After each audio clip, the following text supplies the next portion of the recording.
Kita akan melanjutkan pelajaran kita, menyambung pada pertemuan yang lalu tentang agenda Nabi terkhusus di bulan suci Ramadan. Apa yang dimaksimalkan oleh Nabi, itu yang coba kita tiru sehingga kegiatan kita lebih terukur, terencana dan bisa maksimal saat Ramadan. Mengacu pada hadis riwayat Al-Bukhari yang kemarin kita bahas, di nomor hadis 3220 riwayat sahabat Ibnu Abbas radhiyallahu taala anhuma. Di awal hadisnya diterangkan tentang kebiasaan Nabi berbagi. Ya, kana Nabi sallallahu alaihi wasallam ajwadan nas wa ajwadu ma yakunu fi Ramadan. Kemudian ini yang paling menarik, hadisnya belum selesai. Hina ya'tihi Jibril fi kulli lailatin min Ramadan fayudarisuhul Qur'an. Khususnya ada agenda kedua, ya kata Ibnu Abbas, Jibril alaihissalam senantiasa mendatangi Nabi SAW setiap malam-malam Ramadan. Maka disitulah kemudian Nabi diajarkan Al-Quran oleh Jibril.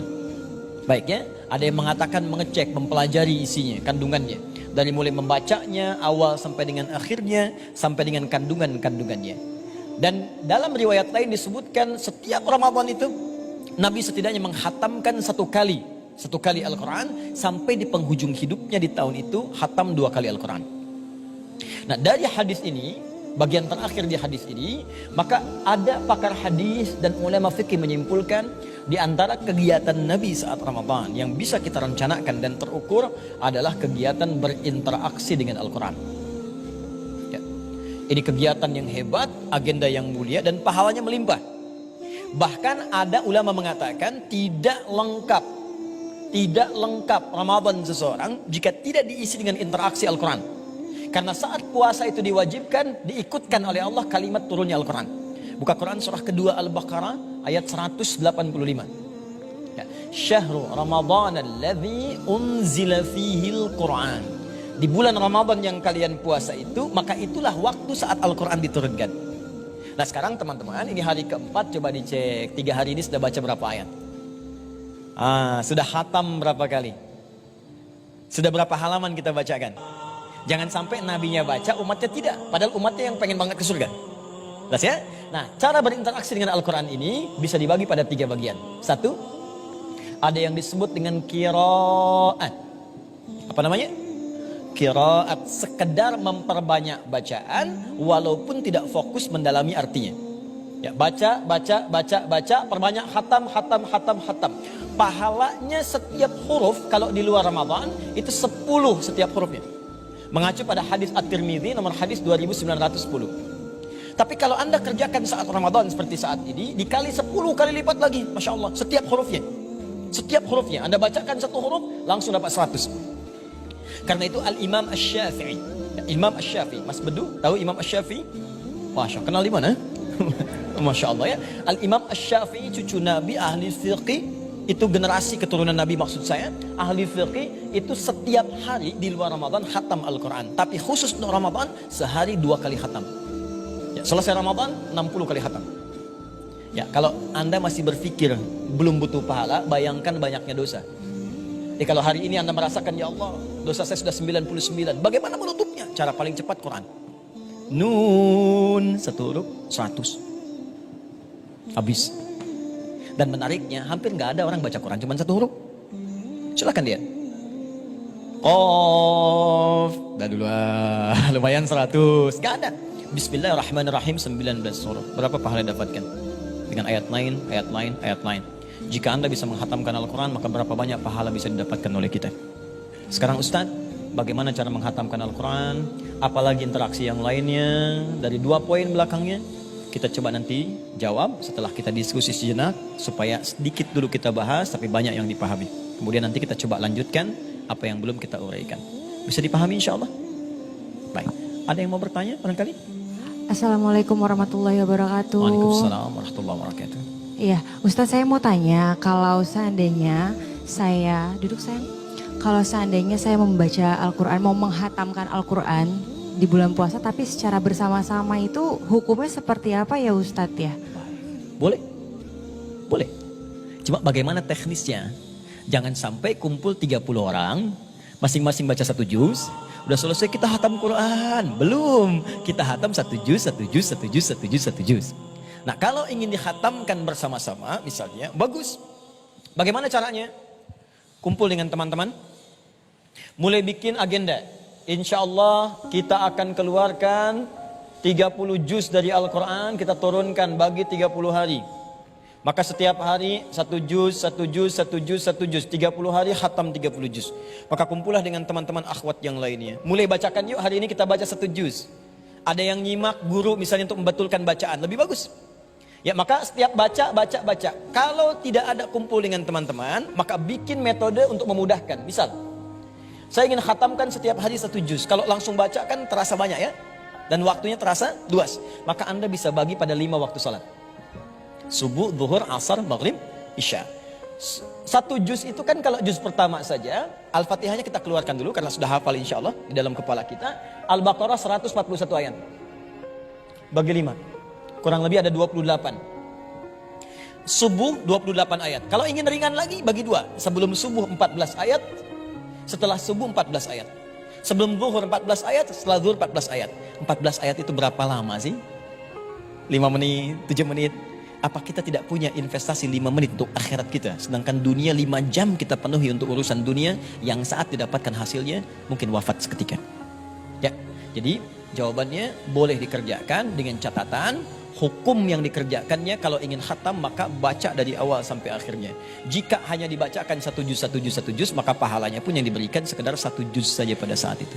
Ustaz, maaf satu lagi. Oh, baik, kalau seandainya papa saya kan udah almarhum, Ustaz. Nah, saya tuh pingin membaca Al-Quran, apa bisa kalau pahalanya itu disumbangkan untuk almarhum papa saya, Ustaz? Baik. Pertama, kami ikut mendoakan semoga ayahanda diterima dalam kebaikan, dosa-dosa diampuni dan mendapatkan anugerah terbaik si Allah Subhanahu wa taala. Demikian pula bagi setiap ayah, pemirsa dimanapun Anda berada. Yang kedua, ada banyak amalan yang bisa dikerjakan oleh anak yang masih hidup yang pahalanya bisa mengalir kepada orang tua. Di hadis Muslim ada 9 lafaz. Idza matal insan, jika seorang manusia wafat, inqata'a sa'iru amali, terputus peluang amalnya seketika. Illa min thalas, tapi ada amalan tertentu yang pahalanya tetap mengalir. Jadi kalau seorang meninggal gak bisa beramal lagi, pahala selesai. Tapi ada 3 amalan yang saat dikerjakan oleh beliau sebelum wafat, atau beliau wafat orang lain kerjakan, maka pahalanya terus mengalir. Apa itu? 1, sedekah jariyah, perbuatan baik yang pahalanya mengalir. Almarhum sebelum misalnya wafat, tiba-tiba kemudian Masya Allah suka belikan mushaf, dikirim ke penghafal Quran, kirim. Beliaunya meninggal, mushafnya masih ada, pahala mengalir. Setiap huruf 10 orang baca mengalir lagi. Yang paling menarik yang kedua, beliaunya sudah tidak ada, tidak mewakafkan mushaf, anaknya yang hidup mewakafkan. Sampaikan mushaf atau bacakan.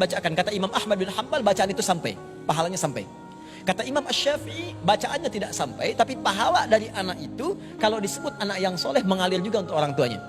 Karena yang 3 tadi, sedekah jariyah, ilmin yuntafa'u bihi, ilmu bermanfaat, dan yang ketiga waladin solihin yad'u lahu, anak soleh yang berdoa untuk orang tuanya. Di antara jenis doa itu adalah bacaan Al-Quran. Karena doa disebut dengan zikir. Quran surah ke-7 ayat 205. Dan bacaan Al-Quran disebut pula dengan zikir. Quran surah ke-15 ayat ke-9. Dua-duanya disebut dengan zikir. Sepanjang Anda baca Al-Quran, diniatkan seperti apa yang Anda sampaikan, maka kata Imam Ahmad, sampailah itu kepada apa yang diniatkannya. Allahu ta'ala alam bissawab. Ada lagi yang lain? Assalamualaikum warahmatullahi wabarakatuh. Waalaikumsalam warahmatullahi wabarakatuh. Afwan Ustadz, Baik. saya mau bertanya, kira-kira kalau misalnya saya membaca Al-Quran dengan mushaf dan juga dengan gadget, itu pahalanya sama nggak ya Ustadz ya? Baik. Terima kasih. Bagus. Baik, sekarang kita coba pahami dulu. Ada Al-Quran, ada mushaf, ada gadget. 3 ya. Kalau yang disebut Al-Quran itu bacaannya. Bismillahirrahmanirrahim. Al-Quran. Kalau itu kemudian dituliskan dalam bentuk tulisan dan hanya isi Al-Quran saja, tulisannya dari awal sampai akhir, terdiri dari 2 jilid, di antaranya itu hanya tulisan-tulisan Al-Quran saja, maka itu disebut mushaf namanya. Tidak ada tulisan lain, tidak ada keterangan lain, hanya tulisan Al-Quran saja, namanya mushaf. Kalau sudah bercampur dengan yang lainnya, kalau ada terjemahan disebut terjemah. Kalau ada penjelasan disebut dengan tafsir. Kalau masuk ke handphone sudah bukan mushaf lagi namanya, karena bercampur dengan perangkat lainnya. Orang Arab menyebutnya dengan jihaz, perangkat tertentu. Cuma ada program mushaf di dalamnya. Maka hukumnya beda. Kalau mushaf maka diperlakukan dengan baik, tidak boleh dibawa ke tempat-tempat yang dilarang. Contoh, tidak ada orang ke toilet bawa mushaf. Ya, kenapa bawa mushaf ke toilet? Mau nyari doanya di Quran? Terlalu banyak alasan. Ya, baik. Gak ada orang kemudian mohon maaf misalnya mau arisan bawa mushaf, jarang-jarang. Mau rapat bawa mushaf, tapi ke toilet bawa handphone. Ya, rapat bawa handphone. Karena handphone itu bukan mushaf, programnya ada di dalamnya. Sepanjang tidak dibuka program itu, maka tidak disebut dengan bacaan Al-Quran. Nah, pertama hukum itu beda. Yang kedua, hukum bacaannya kalau dibaca maka sama nilainya. Baik dari handphone, gadget, ataupun misalnya dari mushaf, sepanjang dibacakan, maka nilai pahalanya sesuai bacaannya, bukan bentuknya. Ya, bisa dipahami insya Allah ya. Baik. Jangan sampai, mohon maaf ya, mohon maaf, handphonenya sudah bagus-bagus, tapi semua mengarahkan pada dunia saja. Bagus, install, mushaf di dalamnya. Ya, baik. Boleh satu lagi, Ustaz? Baik. Ya, ketika wanita sedang menstruasi, boleh baca Al-Quran menggunakan Bukan kita, gadget. mungkin ya Anda yang menstruasi, saya tidak. Iya, gadget. Oh ya, kami Baik, ya. wanita. Baik. Boleh menggunakan gadget membaca Al-Qurannya? Baik. Di sini ada silang pendapat di kalangan para ulama. Ya, kalau megang itu sepakat tidak boleh. Ya, ada yang mensyaratkan sudah pakai tisu atau yang lainnya. Ya, kalau baca ada menyebutkan tidak juga. Ya, dilarang. Kenapa dilarang? Karena keadaan sedang tidak suci, sedangkan Al-Quran suci. La yamassuhu illal mutahharun. Tidak menyentuh Al-Quran itu kecuali orang-orang yang disucikan. Maka saat sedang tidak suci itu boleh dia belajar tentang hukum-hukum tajwid, tafsir-tafsirnya. Atau kalau mau ikuti bacaan, jangan diniatkan baca. Kata Imam Malik bisa dipatah-patah di situ. Ya, misal kita mau belajar Al-Fatihah yang benar misalnya kan, bisa diminta Ustadz bacakan, kita terpatah-patah untuk niat baca, tapi bacanya untuk belajar, bukan menyengaja baca. Bismillahirrahmanirrahim. Dilihat tarakiknya, tafkhimnya dan sebagainya.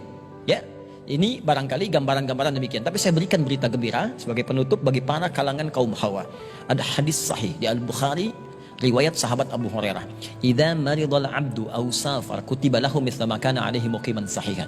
Kalau ada seorang hamba sedang sakit uzur atau dalam keadaan safar, ya, maka kalau dia nggak mampu mengerjakan amalan rutinnya, pahalanya tetap dituliskan sempurna.